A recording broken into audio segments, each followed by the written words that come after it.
Valheim have a countdown to their Mistlands gameplay trailer that's going live on the 22nd of November, and we're presuming that the update will hit the PTB on the same day. So I thought it's about time we go through maybe 5 tips you should think about, especially for newer players or players that never really got to the end game. This is what to expect maybe on the information we've got so far. My name's Jade, I'm going to be covering Valheim in a big wave of guides, gameplay and news, so let's go.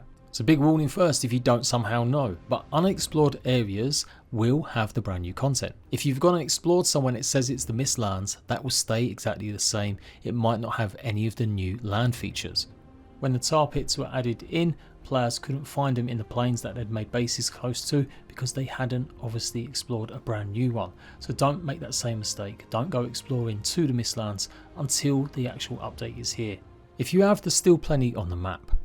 You do not have to start a new world, you just got to make sure you haven't explored all of your world, so that goes for cheats as well. If you used any kind of cheat or mod that exposes the whole map, you may have to start a brand new world. Also be warned, if you did build a brand new home somewhere in the Mistlands in the last few months, there is going to be some terrain changes, so you might wake up to the flat Mistlands area that won't have the new content, but you might find your base buried. This was revealed by Luma, Valheim's Q&A manager recently, so be prepared to make sure your resources are up a little higher and you've maybe accounted for some of your base to be under the ground.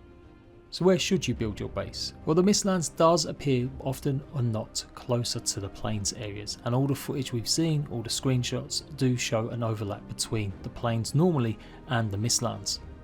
So progression wise, it's a safe bet to say build a big outpost or have somewhere in the plains if you've conquered that area already, and make sure you can go from there pretty safely with a ship and all the other resources you will need. Number 2, get good at fishing. If you've not really enjoyed it too much, well, you're going to have to maybe get good, because a lot of the recipes by looks of things require fish. Plus you'll get a chance now to put your fish on different stands and have them as trophies, so it might encourage you a little bit to decorate your home or house and make yourself a real fishery. Of course, most seasoned Valheim players will know to go and get the fishing rod from a trader, but we've still had an influx of newer players who still might be just about approaching some of the later biomes and didn't realise this is where you get the actual fishing rod from. And of course, bait too. Of course, I'm sure there's going to be other things to hunt and kill, including the brand new hare.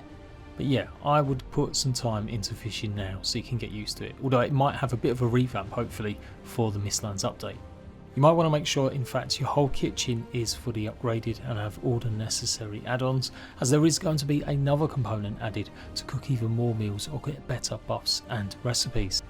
We've already got the butcher's block and pretty much everything I can think of, so what is the mystery cooking item going to be? Regardless, you're going to need plenty of stamina based foods, as there is a huge amount of sharp inclines. We've got obviously brand new foods coming in, but to set you off, make sure you focus on the following. A late game food, but one of the best for stamina, is of course blood pudding, 75 stamina and 25 health, needing thistle, blood bags and of course barley flour. If you're only just about venturing into the plains for the first time, then ice cream might be a good one also, as it's made out of the gland from the drakes and obviously lots of the dwarf eyes, so that's pretty easy to make comparatively once you've cleared that area out. But undoubtedly onion soup might be one of the best ones, as it's fairly easy to make once you get a farm going, stamina 60 as well. So you get the idea, focus on making sure you've got a bunch of these stamina based foods. Even if it's not your general playstyle and you're more tanky, I reckon you might need it to get up and down some of the areas at the first explore. Given the landscape with lots of pools of water and maybe little islands, you might want to focus on a couple of skills. First, swimming, so that you can get good. You'll be surprised how low it might be compared to some of your other skills, since most people try and avoid the water to not get the debuff, but there just might not be much choice in the brand new Mistlands. And of course, archery, or making sure you're good with your bows. We're not too sure yet if they're going to be adding a new skill set for the crossbow, most likely, as it is a bit more of a unique different ranged weapon. But given there's another bow type, the new bone one as well, yeah, it's absolutely essential that you get your archery skills up. So I do feel like there's going to be a lot of focus on taking on ranged combat, again because of that height adjustment and because some of the other enemies you're going to encounter, including the moths. So go and hunt some birds, maybe be braver and kill all the mosquitoes as much as you can with your bow and arrow, or pop shots at fewlings, whatever it takes to get your archery skills up to scratch.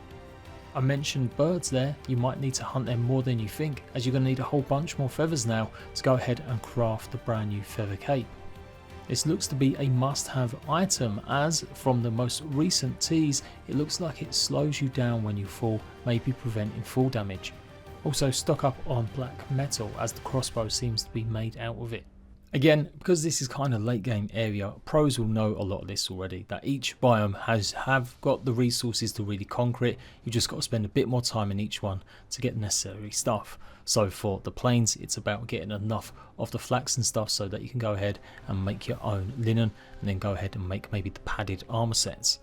And that really is it, just a short little heads up if you're fairly new to Valheim, or you're getting to the point where you're getting into the maybe later stages. Hopefully this will give you a few tips of what to expect. Of course, I'm going to have much more gameplay guides when the gameplay actually turns up in the form of the PTB, so check my channel out, make sure you've got notifications turned on, and come check out my live streams as I prepare also. After a long break, we're just about to do Yagaloth this Sunday. Until next time, Ratbags, I will catch you later.